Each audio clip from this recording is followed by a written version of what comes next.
پاک علیہ السلام نے عبادت کے لیے رکھا ہوا.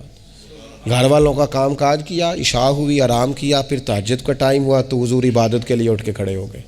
یہ گھر کے اندر، مسجد میں نہیں. مسجد کا تو جو عبادت کا ماحول ہے، نماز کا، وہ الگ ہے. گھر کے اندر اس بات کو اچھی طرح سمجھ لیں کہ گھر کے اندر جب آپ جائیں، اب تو بڑوں کی شکایتیں آنے لگی ہیں، پہلے بچوں کی آتی تھیں. اب تو 50 سال کے آدمی کی شکایت آتی ہے کہ گھر آتے ہی موبائل کھول لیتا ہے، ادھر ادھر دیکھتا ہی نہیں، کوئی سنتا ہی نہیں. اس طرح تو ہمارے اپنے ہم سے ٹوٹ جائیں گے، بکھر جائیں گے. ہمارے بچے خدا جانے کیا سوچنے لگیں گے، کسی اور سمت نکل جائیں گے.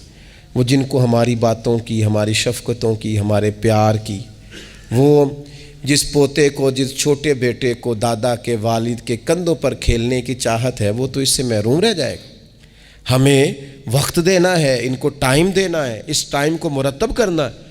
نبی اکرم سید عالم صلی اللہ تعالیٰ علیہ وآلہ وسلم، حتیٰ کہ میدان جنگ میں بھی حضور چیزوں کو مرتب کرتے. عرب کے لوگ جب جنگ کرتے تھے نا تو وہ سمجھتے تھے اسلحہ بڑا ہے، طاقت بڑی ہے، ہم نے کر لینا جو ہمارے جی میں آنا ہے. حضور کا طریقہ مبارکہ یہ تھا کہ جنگ میں بھی نظم و ضبط. حضور فرماتے قریب دشمن آ جائے تو طاق پہ بلا وجہ تیر نہ چلانا، وہ بالکل سامنے جب تمہیں نظر آ جائے، تمہیں نشانہ سمجھ میں آئے تب تیر چلانا. کئی دفعہ فرمایا صرف پتھر کا استعمال کرنا. حضور علیہ السلام لوگوں کو کہتے ہیں کہ تم نے یہاں پہاڑ کے چوٹی پہ کھڑے رہنا ہے، تم نے جنگ ہی نہیں لڑنی.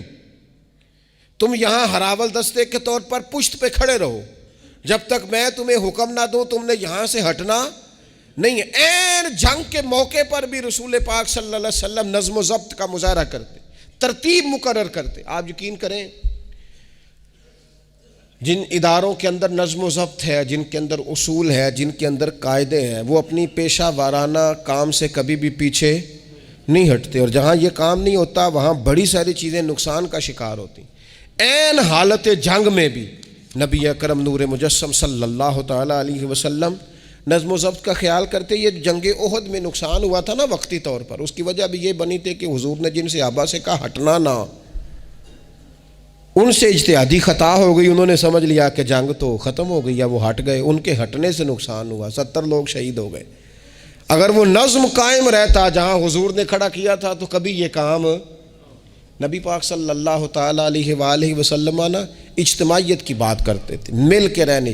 اختلاف رائے ہو جاتا ہے لیکن ہمارے ہاں لوگ پتہ کیا کرتے ہیں، اندر رہ کے اختلاف نہیں کرتے، چھوڑ کے جا کے اختلاف کرتے ہیں.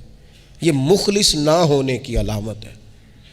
جو لوگ مخلص ہوتے ہیں وہ اندر رہ کے رائے کے اختلاف کرتے ہیں. وہ کہتے ہیں یار میں چھوڑ کے تو نہیں نہ جا سکتا، میں ادھر ہی رہوں گا، جو کمزوریاں ہیں، جو غلطیاں ہیں ان کو ہائی لائٹ کروں گا، رہوں گا. اسی لیے نبی پاک علیہ السلام کے صحابہ مختلف قسم کے مشورے دیتے تھے. تو سرور کائنات علیہ السلام اجتماعی نظم کی بات کرتے. ایک مقام پہ حضور نے صحابہ کو دیکھا کہ چھوٹی چھوٹی ٹولیاں بنا کے الگ الگ بیٹھے ہوئے ہیں.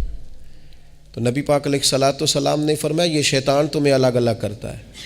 اور فرمایا جس طرح بکریوں کا بھیڑیا ہوتا ہے، انسانوں کا بھیڑیا شیطان ہے. جب کسی کو مجمع سے الگ کر لیتا ہے، حضور فرماتے ہیں جسے بھیڑیا بکریوں سے الگ کرتا ہے نا پھر اس کا شکار کرتا ہے. اور شیطان بھی جب تمہیں اجتماعیت سے الگ کر لیتا ہے، در مرشدہ چھڈی نہیں تے ہو جاویں گا روگی. جیڑی بکری اجڑوں وچھڑی او بگیاڑا جوگی. او بگیاڑا جوگی کھا جائیں گے، پھاڑ ڈالیں گے اسے. در مرشدہ چھڈی او نہیں تے ہو جاویں گا روگی.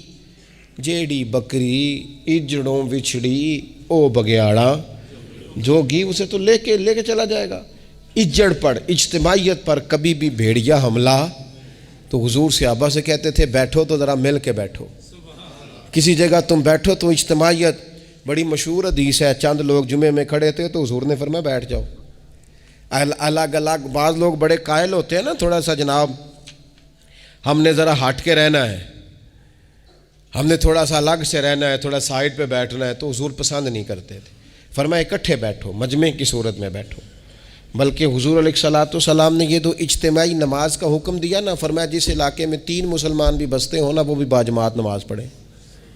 ورکعوا مع الراکعین، رکوع کرو پر رکوع کرنے والوں کے ساتھ، تنہا تنہا نہیں، مل کے اجتماع۔ آج کفر نے بھلا کیا کیا ہے؟ اس نے مسلمانوں کی اجتماعیت کوئی توڑا ہے، نظم و ضبط کوئی تو توڑا ہے۔ 57 اسلامی ممالک ہونے کے باوجود نظم و ضبط نہیں، اور وہاں ایک ملک ہے امریکہ اپنی ریاستوں کو ساتھ ملا کے اس طرح گٹھ جوڑ کیا ہے کہ وہ سب پر بھاری ہوتا جاتا ہے معاذ اللہ۔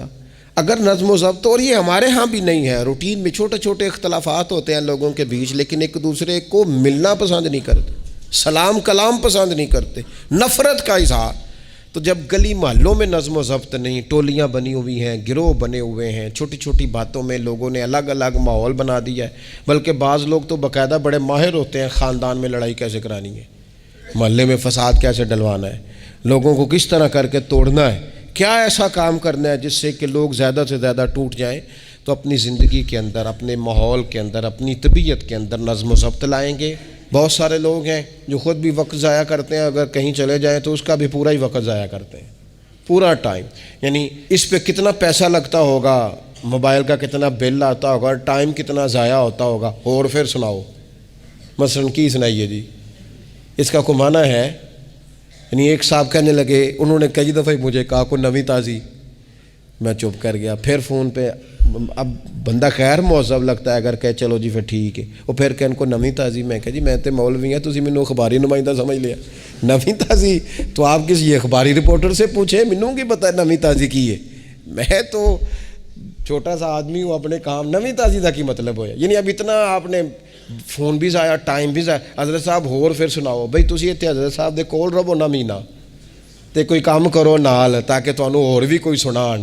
حضرت صاحب تانوں کی سنان، لیکن شرط یہ ہے کہ ہم نظم و ضبط والے بنے، ایک جملہ بھی ضائع نہیں، اضافی نہیں۔